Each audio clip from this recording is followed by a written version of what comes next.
Welcome back to Care to CEO. And this is an exciting episode because we're talking about real estate, something super important in business. And let me tell you something up front. Real estate is one of the fastest ways to fail in this business, or one of the smartest ways to build real wealth. And I think too many people really jump into a house because it's available, not because it always makes sense. And then they Absolutely. may or may not be stuck in bad leases, bad neighborhoods, or bad situations that they can't get out of. So today we're talking to Crystal about real estate for care businesses, the mistakes, the traps, and the power moves that actually protect you. So I'm excited to talk about this. Hi, Crystal. Hi. Oh my gosh. I am so excited to be here as always. And this is definitely an exciting topic, one that I'm really passionate about because this is one of I would say, this is up there with one of the hardest lessons I had to learn in this business. But 5 years later, I got it. I got it. So I'm happy to talk about this to help prevent other people prevent them from going through some of the bad experiences I've had. And we're just going to dive into this thing. And we're also Yeah, we'll be concluding this season, I believe. Right? We're concluding season 1. So shout out to us! Yay! yeah. We definitely have had a lot of good episodes so far this year. I'm definitely excited for next year for 2026 and starting off with new roadmaps, new thoughts, new ideas, but absolutely glad that this is one of our episodes that we're getting in before, the end of the year because it is such an Yes, important. that's a powerful one to end with. So I'm really happy about that. Absolutely. So when we talk about real estate overall, Crystal, why is it such a unique challenge, do you think, especially in care-based businesses, even compared to maybe other industries? Because in this field, you're not just renting a space, to just anyone. You're creating a home. That's your responsibility, is to create a home and create the right environment for your clients. So you have to think of things like zoning and your neighbors and local politics. I really have to speak to that one, because when I went into this, I was just starting a care agency and becoming a home care owner. But then after that first year, I became a councilwoman, and I had no idea until I really got into that political space how much politics plays a role in this, because people use that as a way to attack me. Um, so it absolutely matters.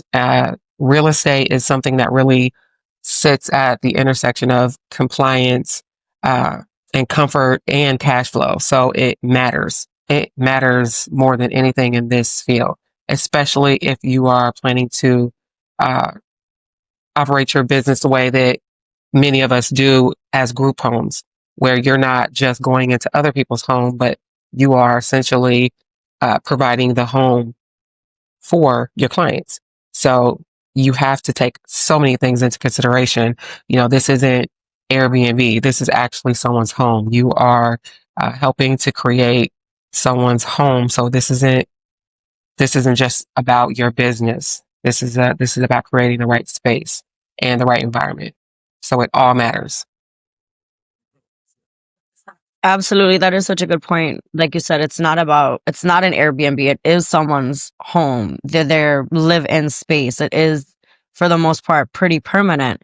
And when people are getting real estate or investing in real estate to start off their businesses, do you think that new owners should rent or buy for their first property? I personally, so we own 2 properties at first, my husband and I, uh, because when I first even learned of this business, everyone I knew was buying homes. They would buy like fixer uppers, I would say, uh, and they get them and they, you know, go make those repairs and then rent them out. And I thought initially that was the only way that you could operate this business. Um, but that is certainly not true. But I will also say, I think 5, 10 years ago, I don't think landlords were as open to renting homes to people like us who have home care agencies as they are now. That the market has changed. So with that being said, absolutely, I personally would say rent. Um, that's just me. I want to talk really quickly about what I think some of the differences is. I think that because there are definitely both some advantages to both. Um, I think you have more flexibility when you rent. Um, you have lower upfront costs, lower responsibilities. And I think that if things don't go so great for some months, as they do happen at times in business, you can get out of that lease or that contract, way more easily than you could get out of home ownership. Now, in playing the long game, I think that buying offers tax benefits. It builds equity. There's more predictability in the costs, the monthly costs of the home. So I think those are things that really help you over time. But being that I've done both, I still have both rental properties and homes I own. All day, I would rent. That's just me. Um, and I just think that you have more options when renting. You can rent out apartments and buildings. You can rent townhouses. I just think it's it gives more option for a business like this.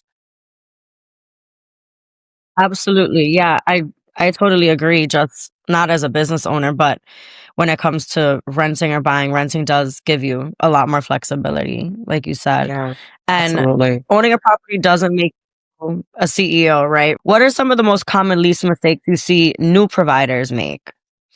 Uh, Goodness gracious, guilty. I definitely want to, just say that I'm giving my experience from lived experience. This is where my knowledge is coming from. So I'm speaking of things that I've done. So there's no judgment, coming from me because I've done all these things. And to be honest, after 5 years, I'm just working my way out of some of these bad deals that I got into initially just because you needed you needed to do what you needed to do to start. But I think some of the common mistakes are things like becoming a personal guarantee on a lease way too early when you're not really sure where things are going to go and you really don't know who you're dealing with yet. You don't know much about the individual and um, their team and their family and just unclear of everything involved in the contract. So I don't think that's a good idea. There's no exit clauses. Um, there's no allowances for uh, licensing delays. I had no idea that you could even put clauses like that in a lease. You know how many delays that happen when you're in a business like this that have nothing to do with you. It's absolutely not your fault. Maybe a caseworker didn't have something signed properly and now your payment is delayed, which means your staff's payment is delayed, which means a whole trickle down effect, right? So, I think that personally, shorter term leases are a good investment in my opinion. Month to month, I think rental, bottom line is, I said it before, and I think that renting is the better option in my opinion. Speaking about that, also, I have a question regarding how providers or entrepreneurs, especially in care businesses, should go about explaining their business to landlords without scaring them or worrying them because it is such a niche and So specific. yes, absolutely. It's a great question. So earlier on in my years of doing this, uh, I really didn't enjoy that sometimes when you would go speak to certain people, such as landlords, they treat you like you're not capable. They treat you like you don't know what you're talking about. And this is something that happens a lot in this business. So I'm going to say first, just try to remove any, emotion from the situation and don't take these things personally. I made that mistake a lot. Just, like I know my capabilities and why are you treating me like I'm not capable? But it's just not personal. And in all honesty, that it could be the very reason that people tend to treat other people that way is because there may be threatened, but regardless, that has nothing to do with us. I say that you should, no matter what, lead with stability, be transparent, uh, be intentional, state your intentions, and be professional no matter what. And I think that confidence definitely matters more than details in most cases. Just, be confident about what you're doing, because if you're not, you can't expect anyone else to. And that's really the bottom line. And I did that, time after time. I would speak to them about, what I've already done and some of the outcomes that we've already produced. Uh, and I would, always come prepared with brochures and, just to show them some of the outcomes on paper. And even if I had to show them, bank statements to say, hey, listen, I'm capable of paying the rent here.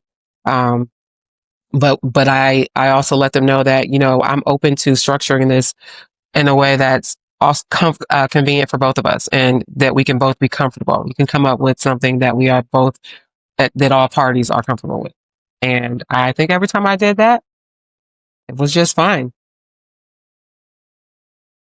Absolutely, preparation, right? But even beyond that, like you said, Hmm. confidence, which is something we've been talking about in Absolutely. various episodes, how that will really take you through and get you the It places you need to be absolutely just does. by. It absolutely does. You have to be confident in yourself and exude that if you want, other people to, put that confidence in you. And I had to learn that the hard way, but you get there. You just keep on moving and you get there. Mhm. Yeah, especially with this too, I feel like confidence matters, right? More than details For sometimes. And sure. if you sound unsure, they'll say no, because if you're unsure, they're not going to have that trust in you. So that confidence and you being sure and you being prepared, I'm sure can really make such a big difference to a landlord, Absolutely. especially. And when you're looking at locations or thinking about locations, what would you recommend people look for when they are choosing a location? My goodness. Again, I want to say I am just transitioning out of some of these really bad deals I got into earlier on in this business. Goodness grief. Places where the stairs are, just the entrance into the home, or up to the property. Oh my goodness. It's a lots of nightmares.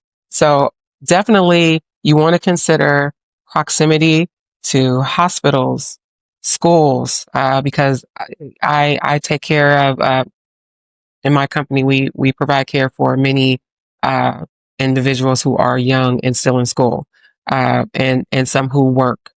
So proximity to schools, hospitals, making sure there's proximity to transportation. If, someone needs to get on a bus, safety, parking is just has been a nightmare sometimes, just like on the street parking, if you have to do that and the other neighbors get upset with you, uh, and neighborhoods, uh, because believe it or not, a lot of these, individuals, their parents, if that's who are their guardians or whoever their supports are, yeah, they want to know that they're in a safe, uh, neighborhood. And many of the individuals, they know coming in, like, okay, I know what neighborhood that is. I don't want to live there. So you definitely want to, do your homework and make sure that you're finding, a good home in a good neighborhood, because, in this business, real estate is not just a location. It's the infrastructure of what we do. So the wrong building is really quietly destroying your business. And, again, like I said, I learned that the hard way, but, um, this, this is a, this is something that needs to be very strategic. So, you definitely have to consider all these things. Absolutely. And cheap rent almost always comes with expensive problems, right? Just because Absolutely. it might be the most affordable option, My down the line, there goodness. may be so much that And arise. and that was, definitely what got me into some bad deals earlier on. Uh, the individual may not have been able to afford anything, but, maybe some like a studio or, uh, eco. apartment, and it wasn't always the best situation. But we did what we had to do initially. But I know better now, so I do better, and that's the goal. Exactly. When you know better, you do better for sure. And it's all, like you said, learning curves and having the expertise that you have now to sit back and reflect and be able to share that knowledge, because I could imagine early day entrepreneurs want to get started, want their business to be, taken off the Absolutely. ground. They're probably being cost conscious and Hmm. just thinking, hey, this is an affordable option. Let me set up shop here. Let me start here. But in reality, it's not really always the best option at all. Absolutely. And how does real estate tie directly into licensing success or failures? I mean, it's very important, but it is something that varies state to state, county to county. Uh, Licensing does or can depend on zoning, uh, other items such as fire inspections, layouts, exits, bathrooms, square footage. When I was in childcare for 10 years and I operated my daycare out of my home, all these things mattered. I couldn't have been licensed with the state without measuring down to the inches of, when it came to square footage. Um, but now, I'm in Ohio, and in this field, the zoning really wasn't dependent on the licensing. So I was licensed before I ever needed to worry about zoning and things of that nature. You needed to be, show that you met the qualifications to be licensed with the state. And then after that, when I decided that, I'm going to, provide care in the homes, that's when I had to start dealing with zoning. But I still don't think that the county that I provide care in is as uh, hard to work with as other counties that I've heard of. Um, Here, you just have to make sure that if you're a landlord, you pay your landlord taxes, and they obviously the home is safe, and you can show that the homes are safe. You definitely want to make sure that there's like handicap accessible bathrooms, but it's really more dependent in the county I live in on the actual their care, their team, and the individuals themselves.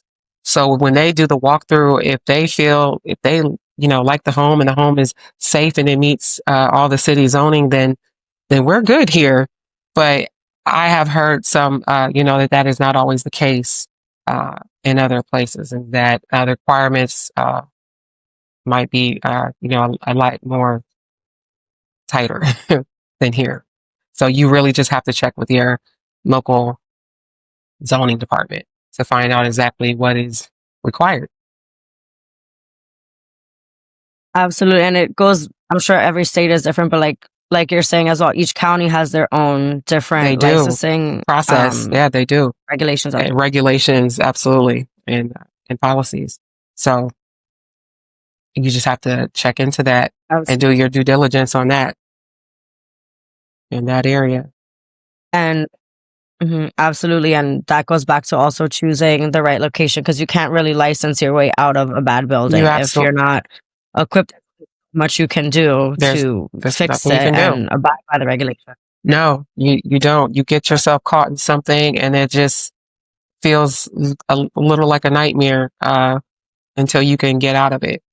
So I don't recommend it. I absolutely recommend that I advise people to do your research in your area before signing anything and getting into something that makes you feel trapped or actually does have you trapped contractually. So that's something you should definitely look into. Absolutely. And how should owners think about real estate long term? So your first home should be like a learning lab. My first 5 homes were really like learning institutions for me. So I don't know, maybe I'm just a slow learner. I don't know, but it took a while to really understand how to build strategically. So it's not something you should be hard on yourself about. It's just learn from your mistakes, as you should with any area of this business or really just life in general. So if you are using all these experiences as a means to learn, then everything you do for the future is strategic from here on out. And that's certainly the stage I'm in right now. I think it allows you to build relationships and really understand the market. But overall, it's just a learning experience. I mean, my first probably 3 homes were just not great situations, and I didn't understand initially until I saw the I got into bad situations, and I realized I was in bad contracts, and uh, I shouldn't have agreed to certain terms. That's when I was like, oh my goodness, yeah, and it was too late. I had to honor the contract until I could get out of it. So now I know better. And that's why I advise people Ab- don't get into learn long-term contracts if you don't have to. And in today's world, you don't have to. There's so many options. I mean, I'm seeing other agency owners start off with like luxury condos for their individuals that they serve. I mean, even the ones that take care of like the elderly and the like independent living homes. I was saying that there's so many options now uh, for we care providers and agency owners. So just do your research and look into those, and you'll find some really interesting situations that you could use to your advantage. Some great options out there.